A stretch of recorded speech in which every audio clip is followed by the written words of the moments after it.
there will be an awful lot of joy in Conservative circles if it actually happens. I mean, this particular tax is emblematic and catalytic as far as the Tories are concerned.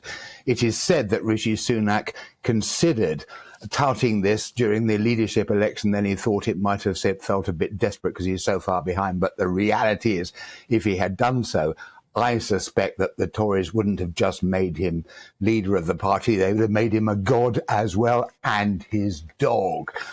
This tax only impacts on those who are relatively well-heeled and those who, and impacts emotionally, of course, on those who are older, shall we say. But then you look at the demographic of the Tory party, and that's exactly it. They tend to be slightly more advanced in years, and they tend to be better off. And so to give them this, not so much a sort of a scrap of meat as half a carcass, is something that they would just adore. And it's one of the very few things that actually would not actually divide the Conservative Party. Practically everything else he's talked about has appealed to one faction and disgusted another. But this one is an absolute win-win as far as he is concerned. How do you think this will go down with the general public, not just Conservative voters? Because a lot of people will look at this and they'll think Rishi Sunak, very rich man, cabinet ministers, very rich men. They want to pass on as much as they can to their children. But what about, the tax burden on the average working Brit? Well, absolutely. I mean, of course, the Labour Party are spitting nails about this, not least about the fact that, of course, it does ever so slightly put Keir Starmer on the back foot because this is so far from his agenda. When it comes to the broader electorate, I mean, that's an interesting question. I mean, I note that Savanta last week published a poll in which they suggested that the Labour lead is higher now than it has been at any point this year. So we are possibly talking a certain amount of desperation here. And if nothing else, I suspect that if Rishi Sunak does come out with this stuff at the party conference, not so much the rabbit out of the hat as a whole fleet, a whole herd of them, then it would please the party, but it would. But it might, what it do more than that, I think it might consolidate its support within the Conservative Party, because as things stand, it's very clear from all the polls that there's quite a lot of Tories who think, actually, I've had enough of this lot. Let's give the other lot a go. Maybe maybe the Labour Party, maybe the Lib Dems.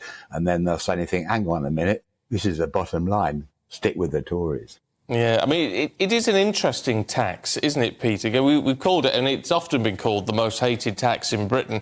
In some respects, it might not affect that many people, and yet it's affecting more than it ever did before. And it's whether you're going to end up paying it or not, it's just that general understanding or conception that it is not fair to be taxed and taxed again. Yeah, precisely. I mean, that is the point that is made repeatedly. Of course, you paid your taxes all your life, and then suddenly you're going to pay it when you die. Death tax, that is really not fair at all. And it's worth noting historically that, of course, it's what did for the great families. Think Downton and think how towards the end of that series they were pretty impecunious. But I come back to the point about Tory support here, that when Gordon Brown, the year that Gordon Brown was considering holding a general election, and Cameron and Osborne floated this idea, and there was such a huge uptick in Tory support that Gordon Brown bottled the election, and the rest is history, as indeed was the Labour government.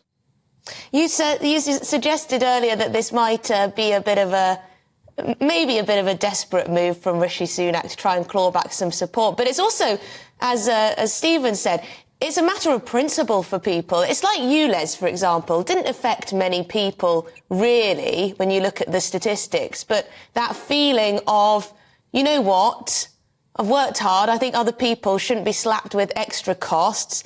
Do you think that this could actually bring on board people who weren't otherwise going to vote Conservative, or is this just something for Conservative voters? I think it's very much for Conservative voters.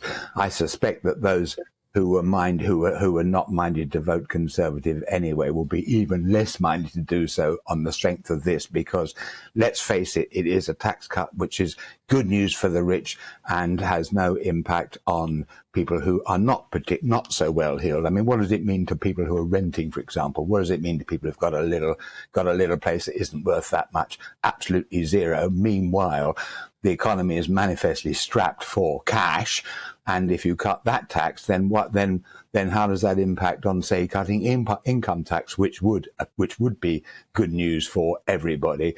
There isn't that much money cash to splash around. If you give it to the rich, you can't give it to the others. Simple as that.